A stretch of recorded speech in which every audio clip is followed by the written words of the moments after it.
நமஸ்காரம். இந்த அத்வைதா பிரின்சிபல் பற்றி ஒரு உபநிஷத்துகள் என்ன சொல்லுகின்றன என்றால், அவை ஒரு கொண்டாட்டம், வாழ்க்கை என்பது கொண்டாட்டமாக இருக்க வேண்டும் என்பதை பற்றித்தான் வலியுறுத்துகின்றன. அவை நம்மையோ நமது உடலையோ வருத்த சொல்லவே இல்லை என்பதைத்தான் நாம் கவனிக்க வேண்டும். உபநிஷத்துகள் முழுவதுமாக மனிதன் இந்த வாழ்க்கையை கொண்டாட வேண்டும் என்றுதான் சொல்லுகின்றன. அதைத்தான் ஜீசஸும் சொல்லுகின்றார்.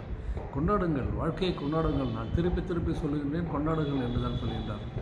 ஆனால் அத்தகைய கொண்டாட்டம் என்பது நமது மதங்களிடையே மறைந்துவிட்டது என்பதுதான் வருத்தத்திற்குரிய விஷயம். மதமும் அதற்குரிய சடங்குகளும் அதற்குரிய சம்பிரதாயங்களும் எல்லாமே மனிதன் தன்னை வருத்தி கொள்வதை போல் ஆகிவிட்டன, அதையே பிரதானமாக கொண்டு வந்து விட்டன என்பதுதான் மிகவும் துரதிருஷ்டமான விஷயம். அவ்வாறு கிடையவே கிடையாது. நம்மை வருத்த வேண்டிய அவசியமே கிடையாது.